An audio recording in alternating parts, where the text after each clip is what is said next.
وسعى في خرابها.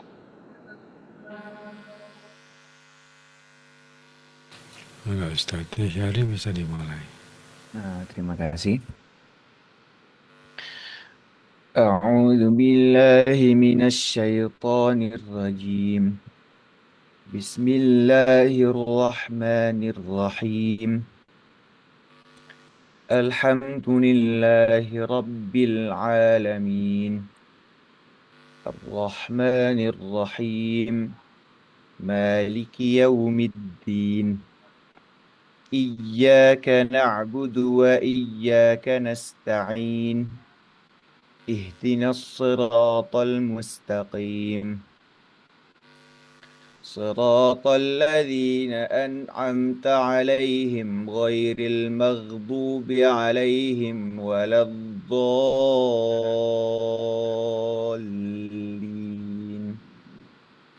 رب اغفر لي ولوالدي وللمؤمنين آمين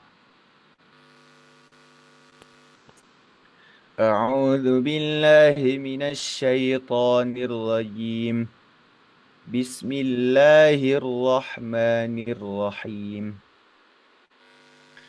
والسماء والطارقة وما أدراك ما الطارقة النجم الثاقب إن كل نفس لما عليها حافظ فلينظر الإنسان مما خلقه خلق من ماء دافقه يخرج من بين الصلب والترائب إنه على رجعه لقادر يوم تبلى السرائر فما له من قوة ولا ناصر والسماء ذات الرجع والأرض ذات الصدع إنه لقول فصل وما هو بالهزل إنهم يكيدون كيدا وأكيد كيدا فمهل الكافرين أمهلهم رويدا صدق الله العظيم. Assalamualaikum warahmatullahi wabarakatuh.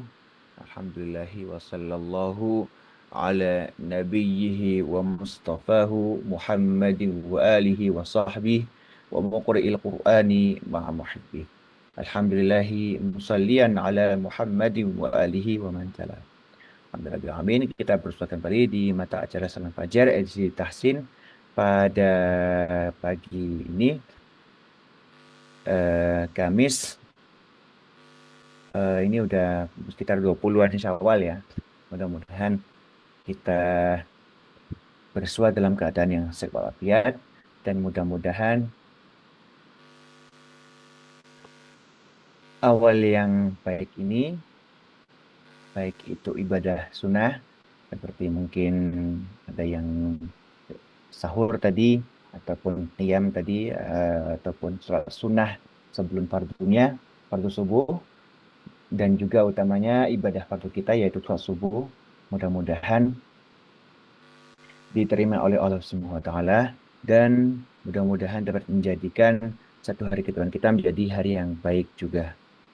Semoga selawat salam terus tercurah limpahkan, terkirim, tertuju kepada Maha Guru kita Nabi Muhammad SAW dan juga para ahli keluarganya, para sahabatnya dan juga para pengajar Al-Quran dan juga para pecinta Al-Quran dan pengajar Al-Quran. Mudah-mudahan kita termasuk yang layak digolongkan kepada kaum yang disebutkan terakhir tadi. Amin ya rabbal alamin. Sahabat-sahabat Khalid yang berbahagia, kita akan lanjutkan lagi bahasan kita di ilmu tajwid, tahsin ya, perbaikan bacaan Al-Quran, utamanya di bidang tajwidnya, bacaan gitu ya. Kita masih di surah At-Tariq, surah ke-86. Kita sekarang sampai di ayat 8. Nah, kemarin sampai ayat 7 ya. Sekarang kita bahas mulai dari ayat 8 mungkin sampai ayat 10 ya. Bismillahirrahmanirrahim. Innahu ala raj'ihi laqadir. Inna di sini kita bertemu dengan nun tasdid. Nun tasdid hukumnya adalah gunnah. Gunnah musyaddadah ya. Secara defaultnya memang secara dasarnya nun tasdid itu hukumnya adalah gunnah ya. Alasannya hanya karena memang huruf nun itu memang huruf hidung ya. Selain kita ucapkan dengan lidah, n gitu ya.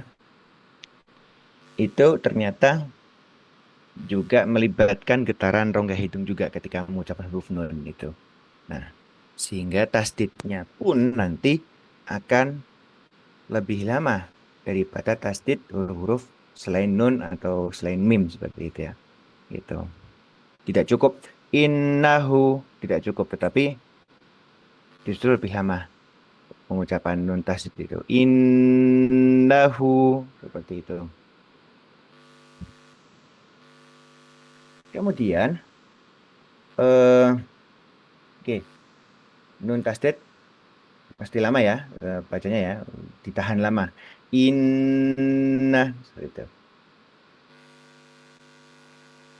Lanjut ke innahu. Hu di situ sebetulnya bunyi panjang itu di innahu ya. Innahu hu di situ bunyi panjangnya bukan mad tabi'i.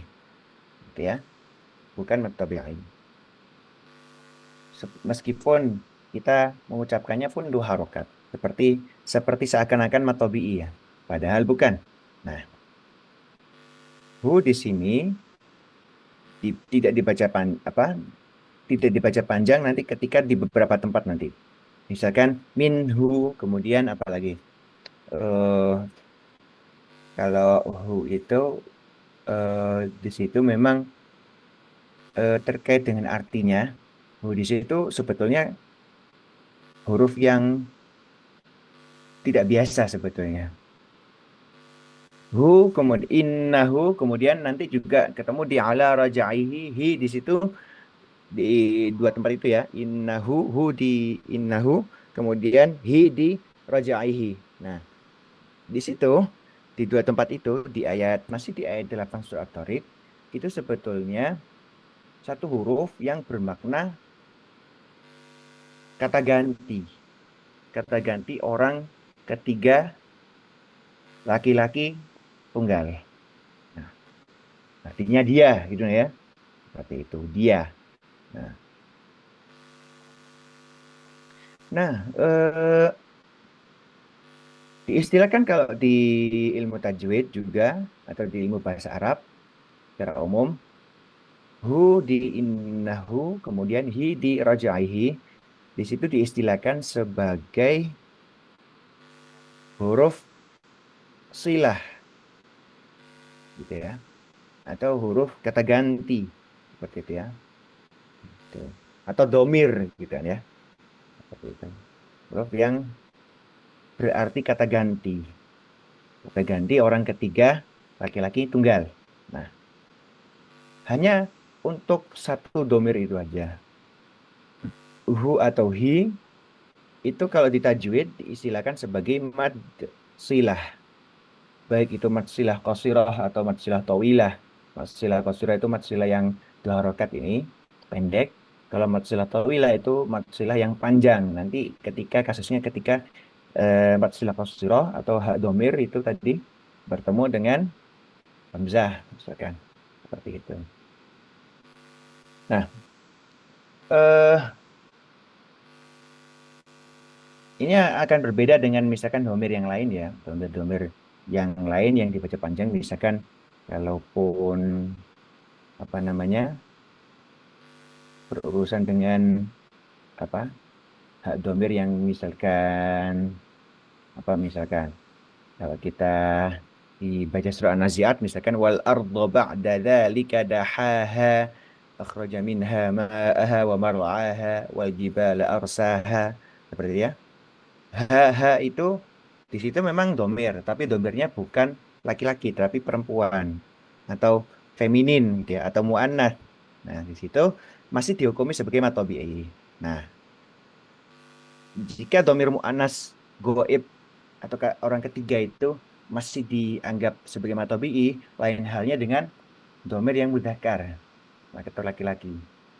Khusus untuk domir atau kata ganti orang ketiga tunggal laki-laki itu di situ memang khusus ya perlakuannya bukan sebagai matobi'i tapi melainkan ya sebagai mat silah seperti itu ya.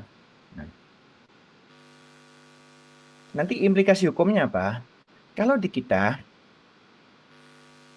kalau di kita kita baca Al-Quran sekarang itu dengan qiraat Imam Hafiz dari qiraat Imam Asim, riwayat Imam Hafiz dari qiraat Imam Asim, itu setiap hak domir itu ada ketentuan ternyata. Ketentuannya adalah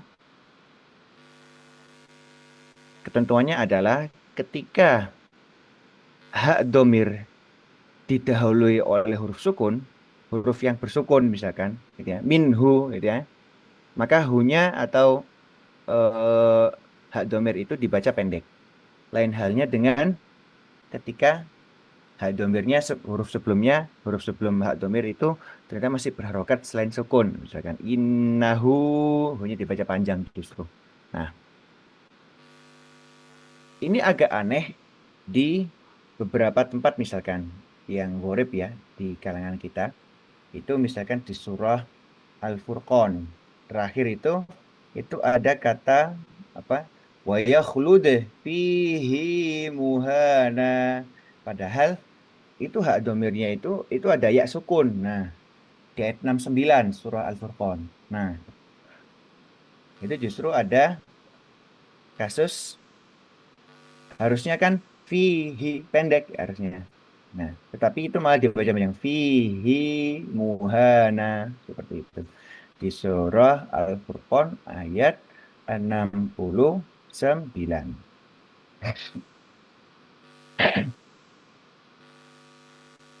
Memang semakin kita mendalami ilmu tajwid, semakin kita menjumpai beberapa tempat yang harus dihafal karena aneh gitu loh. Aneh tapi memang benar gitu loh. Nah, seperti apa ya kalaupun yang saya pelajari dahulu di TPQ itu ada jilid apa saya kan dulu kapan tidak pakai ikro sebetulnya tetapi pakai metode kiroati. Metode kiroati itu yang disusunnya oleh Yai Dahlan Salim Sarkasi Semarang gitu kan ya. Mulai dari jilid 1, jilid 2 sampai jilid 6 kiroati, kemudian setelah itu belum masuk ke Al-Quran langsung, melainkan justru masuknya ke jilid ghorib, jilid tajwid gitu. Nah, jilid ghorib itu sifatnya memang hafalan. Oleh TPQ saya tuh waktu itu di TPQ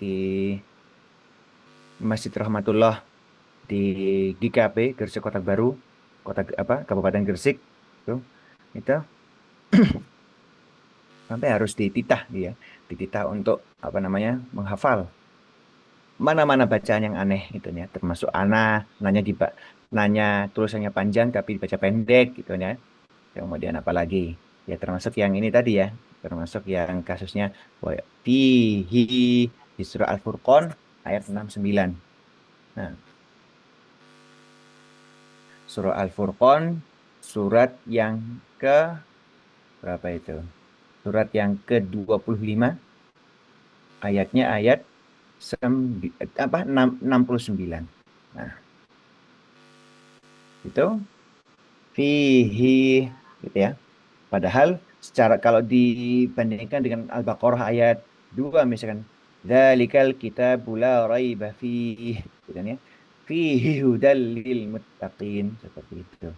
Umumnya ketika ada hak domir atau atau hak domir yang khusus kata ganti orang ketiga laki-laki tunggal itu hi atau hu ya.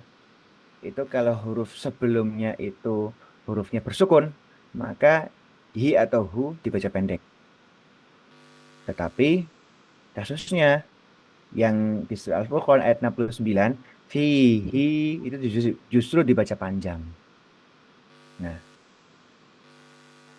nah, itu juga benar menurut kiraat Imam Hafiz dari kiraat Imam Asim. Kiraat yang sedang kita baca sekarang. Nah, itu ya. Ya itu tadi, semakin kita mendalami ilmu tajwid, semakin kita menjumpai beberapa tempat yang keluar dari ketentuan umumnya. Dan itu harus dihafal. Nah, seperti itu. Wallahu alam. Mungkin itu hikmahnya apa ya? Hikmahnya mungkin melatih fokus mungkin ya dari sebagaimana kita menghafal biasanya ya. Seperti itu. Nah, dan juga semakin kita mendalami tajwid, juga kita menjumpai adanya ilmu qiraat. Yaitu apa? Seperti ilmu tajwid kita, tetapi dikali 7, ya. Seperti kita belajar 7 kali lagi, gitu ya.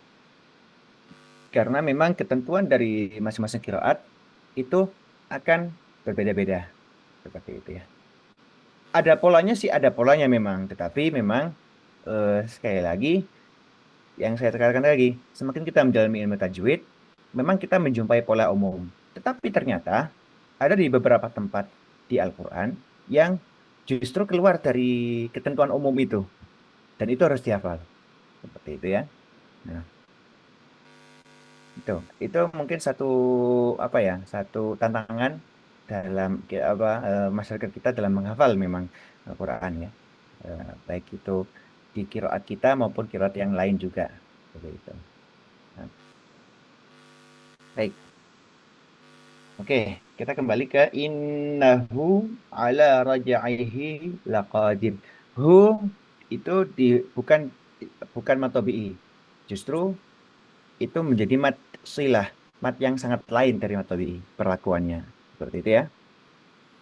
Nah, aturan yang dibedakan antara mat tabi'i dan mat silah yaitu ketika gini, ketika waqaf. Ketika ketika dihukumi sebagai mat tabi'i, maka ketika waqaf mat tabi'i bertahan tetap menjadi mat tabi'i. Berbeda dengan mat silah. Untuk mat silah kalau berhenti atau waqaf itu dihukumi sebagai sukun, sukun ardi, sukun yang muncul karena sebab waqaf, ya. Itu. Harusnya kan kalau kita misalkan baca misalkan salah satu yang saya coba di surat lain misalkan apa ma faradallahu lahu sunnatallah gitu ya. Kalau seperti itu. Bima faradallahu lahu harusnya kan. Tetapi kalau diwakafkan ya kita akan baca ma faradallahu lah seperti itu. Tidak kita baca ketika wakaf faradallahu lahu enggak. Tetapi ketika kondisinya wakaf kita bacanya bima faradallahu lah seperti itu. Itu perbedaan antara matobi dan masilah. Ketika wakaf hukum matobi'im bertahan menjadi matobi'i juga. Berbeda dengan yang matsilah. Ketika diwakafkan, matsilah ini justru menjadi sukun. Bacaan sukun. Oke. Nah, baik. Oke, mudah-mudahan bisa dipahami oleh sahabat-sahabat sekalian. Ya. Kemudian apalagi innahu ala mat tabi'i ya, masih mat tabi'i. Kemudian rajaihi rajaihi hukum qalqalah memantul ya. Kemudian rajaihi di situ mat silah qasirah. Oke, kemudian laqadir laqadirun sebetulnya kan sebetulnya. Sebenarnya kalau di secara harokat aslinya itu laqadirun. Nah, seperti itu ya. Tetapi ketika wakaf run ini menjadi ro sukun. Sukun yang muncul karena sebab wakaf, sukun ardi, gitu ya.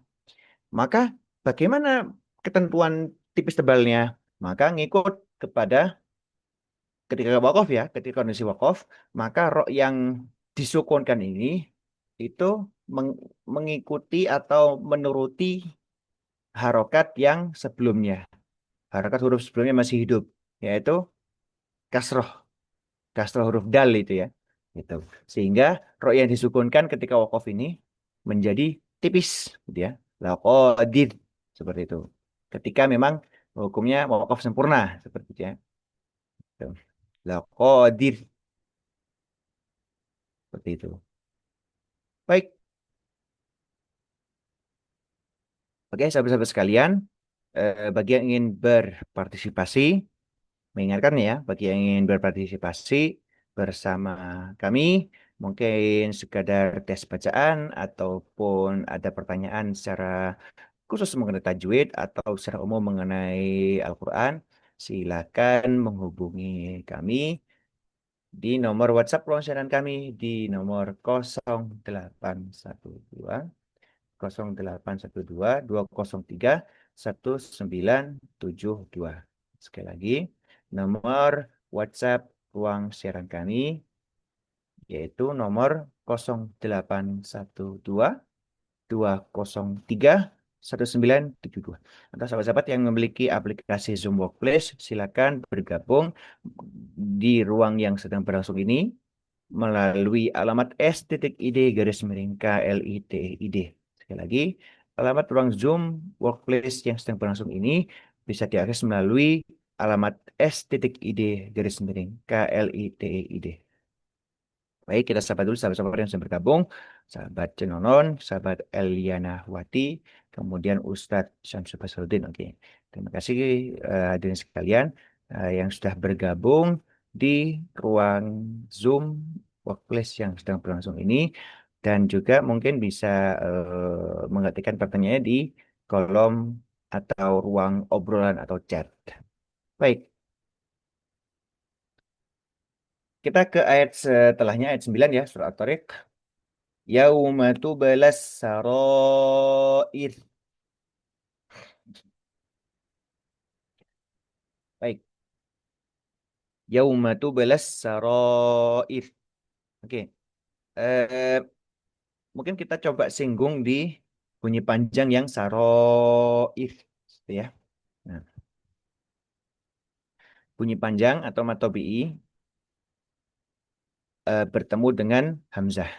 Nah, tinjauannya di sini adalah apakah bisa dipisahkan antara bunyi panjang sebagai akhir kata satu akhir suatu akhir suatu kata gitu kan ya dan hamzah sebagai awal kata yang lain. Apakah bisa dipisahkan seperti itu antara saroh dan ir? Apakah bisa dipisahkan secara makna? Apakah saroh bermakna satu kata, kemudian ir iru itu sebagai kata dimaknai sebagai kata yang lain? Ternyata tidak. Saroir ini kalau di tinjauan di ilmu saraf atau tasrif, perubahan kata, formasi kata, saroir ini sebetulnya jamak dari sirun, yaitu artinya rahasia, gitu ya. Kemudian masuk ke bentuk eh, jamak tidak beraturan atau jamak taksir, itu ada salah satu bentuknya fa'ailu, gitu ya, saroiru. Nah, hasilnya kan sirrun, sirrun, ya. Ya. Kita tinggal menempatkan huruf sin pada tempat huruf fa, kemudian ro pertama di posisi ain, kemudian hamzahnya masih bertahan, kemudian ro yang kedua di posisi lam. Fa'ailu menjadi saroiru. Seperti itu. Nah, artinya apa? Dengan adanya bentuk yang template yang atau wazan yang memang salah satunya umum juga berlaku di kalangan orang Arab gitu kan ya. Orang yang bertutur bahasa Arab di situ, maka sebetulnya setiap wazan fa'ilu atau kemudian termasuk salah satunya saroiru di situ sebetulnya satu kata yang tidak terpisahkan. Nah, gitu ya. Seperti halnya bentuk umumnya atau bentuk template-nya fa'ilu tidak bisa dipisahkan antara artinya sesuatu, kemudian ilu menjadi kata yang lain misalkan. Tidak fa'ilu atau dalam kasus ini saroiru itu satu utuh, satu kesatuan, eh, satu kesatuan makna. Artinya beberapa atau pirang-pirang rahasia seperti itu. Nah, tinjauan apakah dia apa namanya bunyi panjang yang satu kata apa antara pertemuan antara bunyi panjang dan hamzah ini bisa dipisahkan gitu kan ya, atau justru harus digabung supaya membentuk satu makna. Ini sebenarnya tinjauannya sangat terkait dengan ilmu bahasa Arab. Sehingga sebetulnya kebutuhan belajar bahasa Arab itu salah satunya adalah eh, paling tidak bisa membedakan antara mad wajib mutasil atau mad jaiz munfasil dari kasus bunyi panjang yang bertemu dengan hamzah. Nah, seperti itu. Nah, kemudian untuk kasus iru itu ya, tidak bisa dipisahkan antara saro artinya satu kata, kemudian iru artinya diartikan sebagai kata yang lain, nggak bisa. Ternyata satu kata, satu kesatuan. Saro iru artinya beberapa atau pirang-pirang rahasia. Nah, ketersambungan seperti ini itu diistilahkan di ilmu tajwid sebagai mad muttasil. Muttasil artinya tersambung. Nah, kemudian istilahnya lain mad wajib muttasil. Wajib artinya wajib lebih panjang dari dua harokat. Tidak cukup dua harokat. Setiap ada kasus mad yang muttasil itu. Nah, kurang tepat ketika kita mengucapkan yauma tubalas saroir. Itu kurang. Harusnya lebih panjang lagi. Yauma tubalas saroir. Seperti itu. Nah, baik. Itu ya, sahabat-sahabat sekalian. Untuk bagaimana kita eh, tentunya gini. Tentunya eh, ketika kita menjumpai tanda layar yang seperti yauma tubalas saroir. Trivialnya seperti ini. Ketika kita menjumpai tanda layar seperti ini, kita pertanyakan apa namanya muncul pertanyaan apakah tanda layarnya itu runcing atau justru rada datar gitu kan ya rada halus gitu ya. Gitu. Ternyata kalau kita lihat di mushaf itu yaumatu belas saroir itu ya ayat 9 dari surat At-Tariq situ ternyata tanda layarnya itu runcing lancip di ujung di kiri ya ujung kiri itu ya ujung kirinya tanda layar itu ternyata lancip ya. Nah, kalau lancip itu itu belum bisa dipastikan sebetulnya apakah mat lazim atau mat wajib gitu kan ya. Gitu. Nah, tapi yang jelas ketika tanda lahir lancip, dia tidak bisa dibaca dua harokat, harus lebih panjang dari dua harokat. Nah, tetapi kalau tanda lahirnya halus, rada runcingnya nggak ada gitu kan ya, tidak ada runcing apa-apa gitu kan ya. Mungkin rada inilah yang rada halus atau rada mulus gitu kan ya. Itu tidak runcing itu masih bisa dipilih dua harokat. Nah, seperti itu.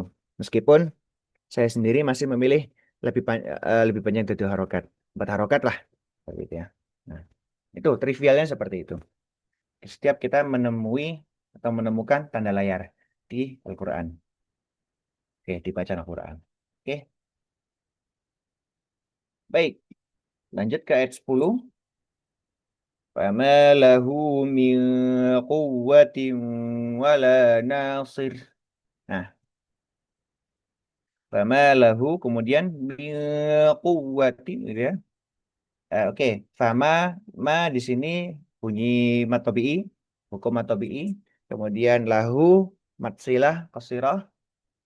Kemudian min quwwatin min nun sukun ketemu qaf, hukumnya adalah ikhfa. Ikhfa hakiki yang masuknya pada atau melibatkan huruf qaf. Antara nun sukun bertemu qaf di situ eh, kita bacanya dengan menggantungkan makhraj kita menuju ke arah huruf qaf. Nah, huruf qaf itu di mana pengucapannya? Di lidah belakang. Nah, makanya ketika nun sukun ketemu qaf, maka nanti ketemu, bunyinya jadi eng. Karena memang eh, ke arah lidah belakang gitu seperti itu bunyinya eng gitu kan ya. Apa ya? Daerah-daerah mau ke tenggorokan itu loh. Gitu. Bunyinya eng. Nah, kalau ini memang eng karena memang arahnya ke huruf qaf itu. Gitu ya. Berbeda nanti kalau ikhfa-nya melibatkan huruf selain qaf misalkan. Gitu ya. Min tahtihal anharu misalkan. Min ya kita ya jelas itu bukan eng dong. Kalau nun sukun ketemu tak, maka ya untuk setiap hukum ikhfa itu sangat sangat bergantung kepada huruf tujuan. Gitu ya. Tidak bisa dipukul rata eng semua gitu kan ya. Gitu. Oke, mil kuwatin. Oke, kuwatin di sini huruf wawus apa tasdid ya, wawu tasdid yang tasdidnya dengan sendirinya tidak terkait dengan nusuk atau tanwin, maka huruf wawu yang tasdidnya sendirian ini tidak karena nusuk atau tanwin itu, huruf wawu tasdid ini hukumnya itu hanya tasdid biasa atau idgham biasa dan ya tidak tidak digunakan enggak ya karena huruf wawu pada dasarnya adalah huruf bibir. Huruf bibir itu sebetulnya tidak terkait dengan hidung sama sekali atau dengung sama sekali, sehingga untuk kuwatin di sini hanya sebentar, tidak perlu ditahan lama. Justru itu kurang tepat kalau ditahan lama. Misalkan kuwatin enggak, kuwatin hanya menguatkan apa namanya, menguatkan makhraj bibirnya saja. Tidak sampai disertai dengan mendengung yang lama. Enggak. Kuwatin gitu ya. Gitu. Termasuk kalau kita baca surah Al-Baqarah misalkan dzalika bima asaw wa kanu ya'tadun. Asaw wa kanu, asaw wa kanu, asaw wa kanu. Hanya itu aja. Karena apa? Kasusnya ketika huruf wawu yang bukan matobi'i bertemu dengan wawu hidup gitu kan ya, atau wawunya sendiri sudah tasdid dengan sendirinya tanpa ada keterlibatan nun sukun, tanpa ada keterlibatan tanwin seperti itu, maka huruf wawu yang tasdid tadi itu hanya dikuatkan makhrajnya saja, makhraj bibirnya ya, gitu. Tidak sampai ditahan lama seperti idgham. Oke, seperti itu ya. Nah, berbeda dengan quwwatin wala nasir quwwatin wa. Di sini setelah ada wawu tasdid yang dengan sendirinya quwwatin itu ya, ternyata ada kasroh tanwin bertemu dengan wawu itu baru idgham bihunah. Nah, jadi masih dalam satu ayat yang sama ternyata ada dua kasus yang berbeda. Kasus ketika wawu tasdid yang dengan sendirinya itu tidak tidak pakai hunah, tidak pakai ditahan lama, tetapi yang berikutnya, tepat berikutnya ada kasroh tanwin bertemu dengan wawu. Nah, di situ hukumnya adalah idgham bihunnah, disertai dengan hunnah, dilamakan. Tim, oke, kuwatim wala seperti itu. Bacanya eh, sebentar dulu di kuwati, kuwa, kuwa, kuwa, kemudian baru di tim wala tim itu baru lama. Nah, seperti itu. Eh, yang coba ingin di apa ya istilahnya diingatkan lah. Eh, mungkin selama ini mungkin apa ya istilahnya lupa atau kurang biasa mungkin seperti itu. Baik. kita sampai di ayat 10 untuk apa namanya? Untuk pembahasan tajwid ini dari ayat 7 sampai apa ayat 8 sampai ayat 10 surah At-Tariq. Oke. Kita sekarang masuk kepada bahasan mengenai tafsirannya. Innahu ala raj'ihi laqadir. Oke. Bismillahirrahmanirrahim. Innahu ala raj'ihi laqadir. Innahu sesungguhnya Allah ala raj'ihi terhadap apa namanya? Terhadap pengembaliannya ma'in dafiq atau air yang apa namanya? Ya itu tadi apa namanya? Kalau kita bicara biologi, air mani seperti itu ya atau sel gitu kan ya. Sel yang sedemikian kecil itu sebagai hasil dari air mani dan apa namanya? Sel telur seperti itu ya, sel indung ya. Itu nanti terhadap pengembalian atau istilahnya bahasa-bahasanya memang seperti ini apa namanya? Penciptaan kita yang nantinya akan pasti akan dikembalikan seperti itu. Dikembalikan di hari kebangkitan nanti. Seperti ya. Laqadir itu pasti Allah itu pasti kuasa. Seperti ya. Gitu. Dalam artian memang ayat ini memang sebetulnya mengandung arti yang hidup setelah mati itu loh. Gitu. Hidup seusai kematian. Artinya hari kebangkitan. Yaitu pada hari apa? Yauma tubelas saroiru. Hari di mana disingkap segala rahasia. Ditampakkan segala rahasia. Diuji segala rahasia itu. Kemudian sama lahu min quwwatin, kemudian wala nasirin, gitu ya. Maka tidak ada bagi manusia itu dari rupa-rupa segala rupa kekuatan dan juga segala rupa pertolongan, ya. Tidak ada lagi kekuatan, tidak tidak pula ada penolong. Seperti itu. Di 8 sampai 10 ini memang catatannya eh, bertutur tentang hari kiamat nanti, gitu ya. Hari di mana Allah berkuasa untuk mengembalikan ciptaan yang sedemikian itu dari apa namanya sulbi wa taraib gitu ya. Seperti itu sangat dihitungnya memang memang harinya Allah gitu ya. Seperti itu.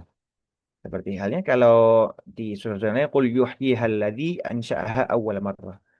Dan katakanlah bahwa Allah akan menghidupkan kembali dan ya sebagaimana yang dihidupkan itu diciptakan pada awal penciptaannya seperti itu.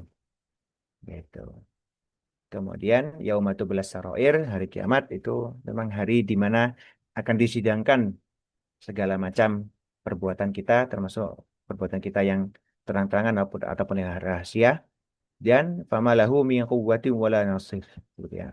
Dan mengenai tidak ada kekuatan dan tidak ada penolong itu sebetulnya nanti terkait dengan wala taziru wazratu wizra ukhra, bahwa kesalahan satu orang tidak bisa dilimpahkan kepada kesalahan orang lain kepada orang lain seperti itu. Nah, artinya tanggung jawab amal ya. Mudah-mudahan kita terlindung, diberi perlindungan Allah SWT dan diizinkan untuk mendapatkan syafaat yang uzma, syafaat dari kanjeng Nabi, mudah-mudahan amin ya rabbal alamin. Dan mudah-mudahan kita juga usaha kita untuk terus berbuat baik terus dituntun oleh SWT. Amin ya rabbal alamin. Demikian dari kami, kita tutup. Alhamdulillahirabbil alamin, subhanakallahumma bihamdika asyhadu an la ilaha illa anta astaghfiruka wa atubu ilaik. Baik, jangan lupa mengikuti Salam Fajar di acara termasuk di hari Rabu oleh Ustaz Syariful Fasluddin dan tim Ekonomi dan Syariah Islam dari Majelis Ulama ITB. Saya mengakhiri dari Majelis Ulama ITB dan juga Pak Indra Gunadi sebagai kerabat kerja tugas undur diri dari hadapan Anda. Insyaallah kita akan bertemu di Kamis depan. Oke, ihdinas shiratal mustaqim. Wassalamualaikum warahmatullahi wabarakatuh.